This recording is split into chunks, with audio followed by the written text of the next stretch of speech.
Ashamaa harka fuunee akkam jirtan nagaa keessanii nagaa kooti galata waaqayyo sin akkam nagaadha miti anis nagaa kooti galanni isaan badii sin akkami anis nagaa kooti jechuudha. Qoshi kaameraa kiyya inni akkam jirtanii warroonni maatiin haa ta'e warroonni immoo maatiin haa tattanii jajjabeessitan guddaa tokko galatoomaa isiniin jecha haadha akkasanii qabadhee dhufe jechuudha.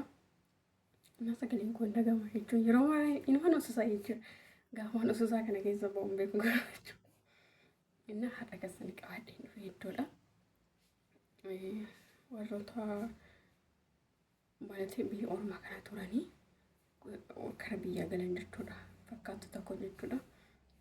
Yeroo biyya gallu maal akka godhuu qabnuu fi maal akka gochuu hin qabne jechuudha. Batalee yeroo ammaa kanarraa wal qabatee jechuudha. Yeroo ammaa kana wal qabatee yeroo ammaa kana wanni martuu kan inni jedhee jechuudha. Innaa isarratti waan tokko dubbachuu barbaadeen jechuudha. Innaa dammoo barnoota ta'a jechuudha hunduma keenyaaf jechuudha. Maaliif hundi keenya asitti nafnu biyya ormaa hin galle jechuudha. Gaafa biyya keenyatti galle immoo maal gochuu akka qabnu maal akka nurraa eegamu jechuudha. Isarratti waan tokko dubbachuu barbaadeen jechuudha. Bazawai jechuudha. Bazawai wanta malee wanta qabatamaa tokko dammoo waan akkasii hin haasa'u jechuudha. Maaliif hin jaalladhu jechuudha. Waan nuti nama kiyyarraa jechuudha. Waan tanii jechuudha. Jiraamti maallaquma jedhanii wanti fakkeessan tokko jiraamti. Naani maallaqa san bira illee hin geenye jechuudha. Innaa kanaaf walumaa galatti fakkeessuu hin danda'u jechuudha. Hojuma qeentaniitiin dubbadha malee jechuudha. Waanuma qabatamaa jechuudha. Fakkeenyaaf gara biyya yeroo gallu kana jechuudha. Bakka batalee amma yeroo ammaa kana haalli nageenyatti illee kan biyyaatti illee kallattii arfaniinuu baay'ee sodaachisa jechuudha haalli nageenya jechuudha. Yeroo biyya gallu jechuudha. Daaspooraan kunii of xalaqqaquun barbaachisaadha jechuudha. Maal godhuu qabna yoo jettanii wandammoo hunduma keenyaaf ta'an mataa kiyyaarratti bartii ta'a jechuudha. Ammas yoo gallu kana nuti aartii mana madaamii guurree saalbaaja mana madaamiitii guurree waan kamuyyuu nu nafu jechuudha. Yeroo biyya gallee dhugaa waaqa dubbachuudhaaf shamarran biyya jirtuu fi daaspooraan wandammoo warroonni biyya alaatti galan ni beeksisu. Dhugaa ni beeksisu jechuudha. Dhugaa waaqa dubbachuudhaaf. Maaliif jennaan kun maaliif inni beeksisan jechuudha. Maaliif aarteesitti kana kanatti godhatu kana kanatti kan biyyaa hin godhatu jechuu kiyyaa miti jechuudha. Garuu dubarri biyya alaa turtee fi kan biyya keessa garagar hin beeksisti jechuudha. Dhuguma sinee jira jechuudha. Yeroo kana yeroo ammaa kana kennuu haalli nageenyaatti illee hin sodaachisa. Inna bakka waan qabnu san jira mitiiree bakka akka gizeetti deemudha jechuudha. Maaliif anama dhugaa waaqa dubbachuudhaaf isin jaalala wanta namarraa arge tokko isinitti himaa jira jechuudha. Inna maalatee namicha abbaa baasuu hin barbaadu jechuudha. Garuu abbaa baasuu hin barbaadu. Inna jira miti kinoo birrii akkasitti mormaa kan godhatan kan osoo hin taane kunillee gaashaadha jechuudha. Kan maalatee kanidha jechuudha. Jira miti aartii akkasuma birrii 10 bitanii birrii 5 bitanii too mormatti godhatan kun jira miti. Innaa intalattiin asuma galte jechuudha. Biyya maalaa kana galte. Isa kana ofiitti gootee morma ishiitti godhattee isa kana aartee quba 5tti godhatan kan jira miti. Kana sittis kan naqatan kana jira guutichaatti naqatanis jira jechuudha. Warroonni akka guutichaa bakka lama godhatan jechuudha. Innaa kanneen ofiitti xaxxeeti galgala sa'aatii 2tti deemti jechuudha. Maaliif olii gadi deemti jechuudha. Yoo deemtu kana ishiin maalatee ani nageenya sodaachisaadha waan ta'eef sa'aatii 2tti olii gadi deemti jechuudha. Kaazaan ishuma tana jechuudha. Ishuma aartee san birqii godhaniiti wandammoo warqiidha jedhanii qabanii jechuudha. Intalatti morma ishii kana mammadeessanii jechuudha. Wanti irraa kutatan jechuudha. Silkii malarraa fudhatan jechuudha. Ana masarratti maal jechuu barbaadan jechuudha. Hundi keenya asitti nafnu jechuudha. Hundi keenya asitti nafnu hin galle jechuudha. Gaafa gallu akka baraatti bulu jechuudha. Akka baraatti bulu maaliif haalli nageenya hin sodaachisa waan ta'eef wanta mana madaamitti guurannee galle sirnumaan itti fayyadamu. Yoo asittis ta'e yoo ta'e amantii keenya yoo ta'e masqalii keenya godhachuu.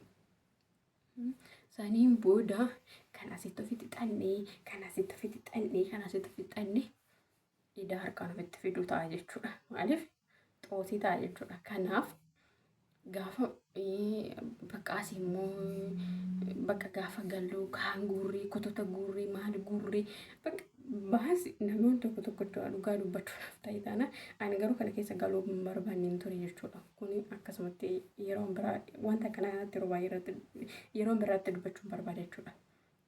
Kototuma jiraa miti minaamintuma guuruudhaaf bakka wanuma guyyaa lama godhattee achi gattuudhaaf bituudhaaf namoonni damoosa ji'a meeqa kan fixaniitu jira jechuudha. Galuuf hojjedhan jechuudha.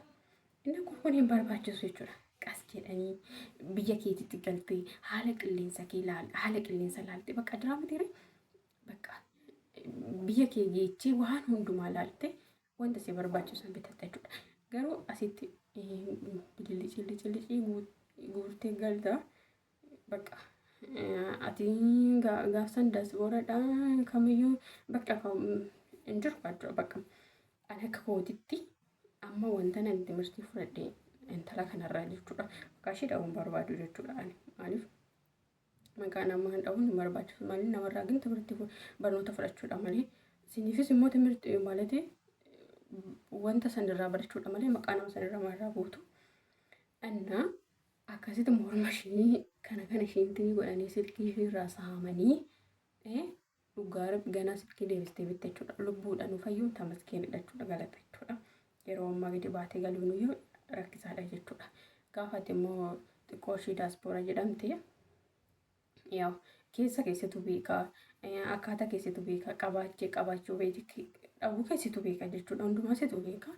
Garuu gaafa daaspoora yoo jedhanii bakka jiraa mitiire waan amaatii birrii hojjette sun taane akka biyyootti hartee biyyoon isa tokko bakki tokko hin dhaabamaatti akka sanitti hartee waan magaaltuu fakkaate jechuudha namatti jechuudha.